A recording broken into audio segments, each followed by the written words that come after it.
right if loving you is wrong fans, and I don't want to jinx it, but I keep waiting for the day that I accidentally say all right have and have not fans when I'm doing it if loving you is wrong video. But it's kind of ironic, despite the fact that I do with loving you is wrong videos, I still mention the haves and the have nots, because sometimes the plot lines of one show is similar to the other and vice versa. But in this video, I'm kind of piggybacking off the episode review I did last night for Psychosis. And I did mention, you know, my fears and worries about Rick dying this season. Well, either this season or between now and the events leading up to the eventual court case between Kelly and Travis's family / the church. And I am very curious because, once again, I'm very happy to see that there's somebody in Kelly's corner aside from Lucian trying to do what they can in order to help her out. You know, some I don't want to say accused. Some assume that, you know, Rick might have a thing for Kelly. You know, maybe he's attracted to her or whatever. I'm not saying that isn't the case, but I think that, you know, Rick, as he told Lucian, is like, look, you know, I'm really taking it seriously. I wasn't doing my job when it came to Kelly, and pretty much, you know, a guilt, you know, kind of like, I wouldn't just say that he's doing it to ease his conscience. Obviously, that seems to be part of it, but I don't want to just put that blame on him and the fact that, you know, oh, he's just doing it because he feels guilty. Yeah, he does feel guilty, but I'm glad to see that he's doing the right thing before. Basically, because Kelly's alive, he does have a second chance to redeem himself. That's the easiest way to put it. But the fact that he is like, look, I used to work security at the church. Everything isn't clear cut over there. You know, I know some current security there. I'm going to get some information, and we can go from there, because the most damning thing against Travis right now, based off of what Margaret said that Kelly took away, was there were other women that he has done this to, apparently. You know, very similar to what Landon was foreshadowing when he was talking with Candace about the other woman or other women that, you know, Charles has been involved with, and they just quote unquote disappeared because they were chosen, they didn't agree to it, and poof, they're gone. So one must assume that Travis probably did the same thing to other women before, but, you know, the family being as powerful as they are, were able to sweep it under the rug. And I think that Ian once said that, you know, yeah, Travis and everything he's done to Kelly is worse. He's even worse than his brother. And that's when, yeah, I think that's when Ian and Larry were sitting in their office. And, you know, this was the night after, you know, Randall and Larry did what they did, chaining up Eddie. Larry shows up to the office with a bad hangover. Ian tells him that Travis was shot, pretty much went over the details about Kelly and the fact that, look at all this damning evidence against Travis, so it isn't going to be good. But then Larry says, just sweep it under the rug, bury it.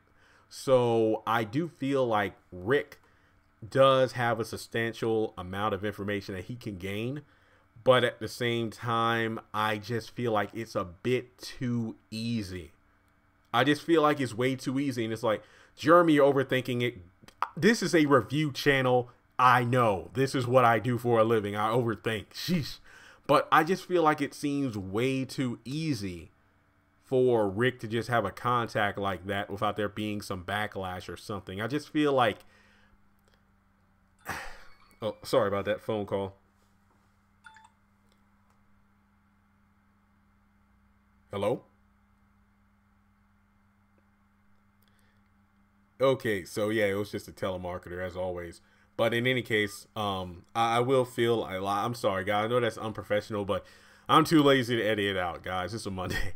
But in any case, I feel like maybe the contacts he have are actually very connected to the church, not in the fact that they can give Rick information, but maybe remember in the haves and the have-nots when Jim hired Byron in order to tag along with Hannah. This was at the beginning of season 2, where Benny was in the coma after the hit and run incident, and Byron seemed to be this guy who was willing to do anything he could to help out Hannah to find the guy that hit Benny. But then at the end of the day, after Hannah began to open up to him, that's when she found out that he was just somebody sent by Jim to look after her, you know, to make sure that he knew exactly when Hannah would go to the cops to tell on Wyatt.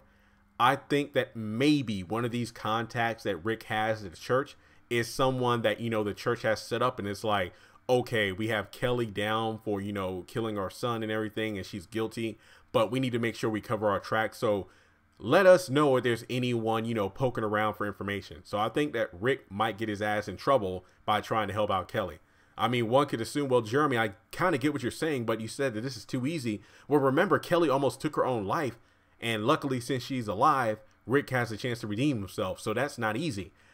That is a good point. But I do think that Rick might be silenced before he gets the chance to, you know, reveal the information to Lucian. And I just hate it when these characters have these discussions out in the open. I believe they were just standing right outside of Kelly's hospital room. So it's like, well, Jeremy, the way you're talking, there could be nurses or hell, even patients sitting around that overheard what Rick was saying, and then they're going to rat on him to the church. Well, yeah. But then again, there have been plenty of times on the haves and the have-nots where characters would flat out mention murder and crap at the bar, in the hospital waiting room, at a restaurant. So pretty much unless you do a close-up on one of the characters seemingly paying attention to the conversation going at hand, then they aren't going to be relevant. Kind of like the very first time we saw Madison, when it looked, if I'm not mistaken, we had a close-up on him looking up during one of Justin and Jeffrey's, you know, arguments / conversations. And then after that conversation, it was like, yeah, you could just tell that this guy is going to be a relevant character. So since we didn't have that moment between Lucian and Rick during their conversation, then we can assume that anyone listening really wasn't relevant to the plot. But I'm just saying that I just don't like Rick nosing around like that. Like, him being with Kelly and everything is good, but I am a bit concerned. That's all I'm really saying there. It seems like anytime someone, once again, it goes back to the thing I've just been saying on repeat. It's too easy. It's too easy. It does seem a bit too easy. And I'm afraid that it's going to lead to somebody dying despite trying to help out Kelly. I hope that's not the case. I hope Rick doesn't die. But let me know your thoughts in the comment section below. What kind of evidence do you think that Rick can get from his fellow security guards at the church, which he described as almost like a cult, based off how powerful and how devoted the members are?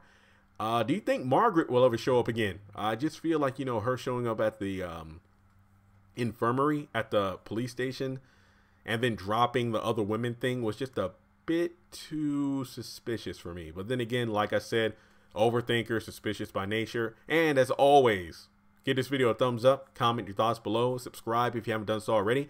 Should be hitting 73,000 subscribers by the middle of the week if everything goes well, meaning that we'll be one step closer to 75,000, which is when I'll be doing a big giveaway. So thanks so much for tuning in, and I'll talk to you in the next video.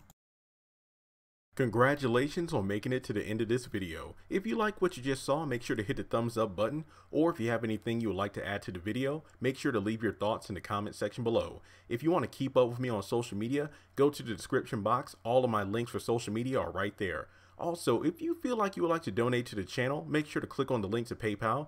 Any amount helps. $1, $5, $20. As a full-time YouTuber, any support from my fans really does mean a lot to me. Finally, make sure to hit the subscribe button as well as the bell notification icon.